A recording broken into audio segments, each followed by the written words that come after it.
Born, June 7, 1942, Sirte, Libya.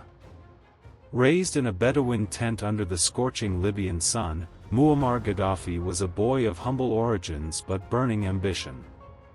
Inspired by Arab nationalism, Islamic identity, and a deep hatred of colonialism, he idolized Gamal Abdel Nasser of Egypt and envisioned himself as a future leader, not just of Libya, but of all Arab people. At just 27 years old, Gaddafi staged a bloodless coup in 1969, toppling King Idris and seizing power. He declared Libya a republic, but make no mistake, he ruled it like his personal kingdom.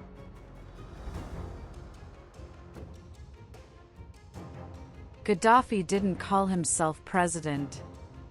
He was brother leader, guide of the revolution, a man who rejected Western democracy and monarchy alike. Instead, he offered the world the Green Book, his personal manifesto.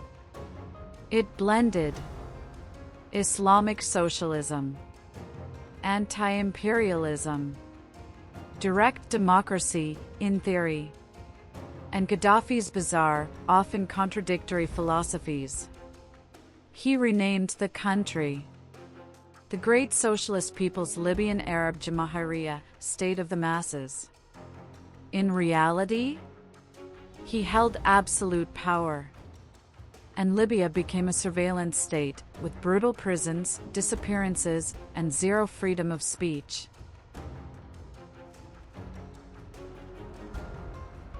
Gaddafi controlled vast oil reserves, and used them to enrich his regime, fund international terrorism, and buy influence across Africa and the Middle East. He financed the IRA in Northern Ireland, rebels in the Philippines, Black September, the group responsible for the Munich Olympics massacre. He was accused of being behind the Lockerbie bombing, which killed 270 people in 1988. The West imposed sanctions. He was branded a madman, a pariah, a state sponsor of terror. And yet, he endured.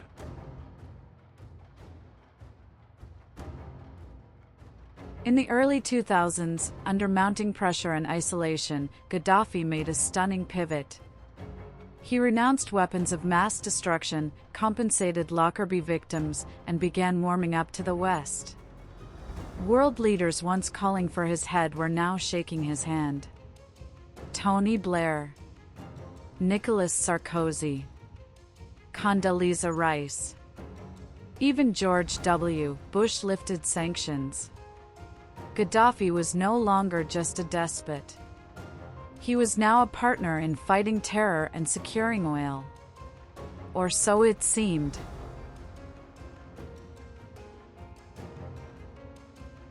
In 2011, the Arab Spring erupted across the Middle East.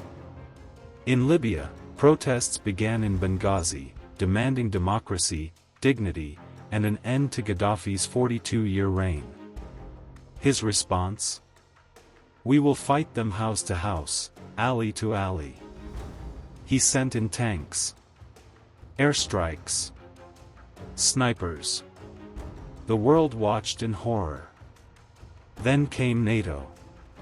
Led by France, Britain, and the US, a coalition launched airstrikes to protect civilians. The rebel forces grew stronger. City after city fell.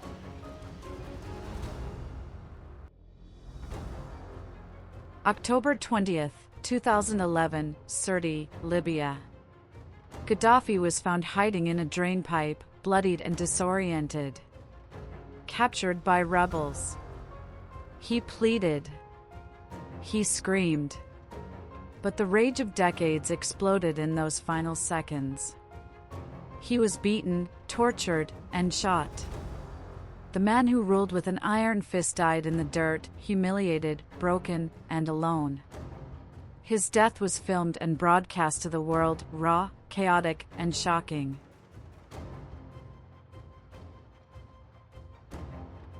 Muammar Gaddafi ruled Libya for 4 decades. He gave free healthcare and education. He built a welfare state powered by oil.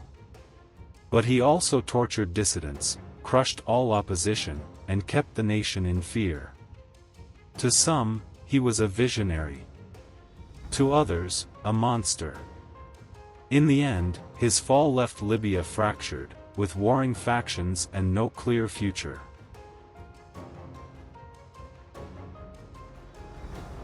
He styled himself as a prophet, a warrior, a poet of revolution. But Muammar Gaddafi was, above all, a man consumed by his own myth, and destroyed by the very people he once ruled.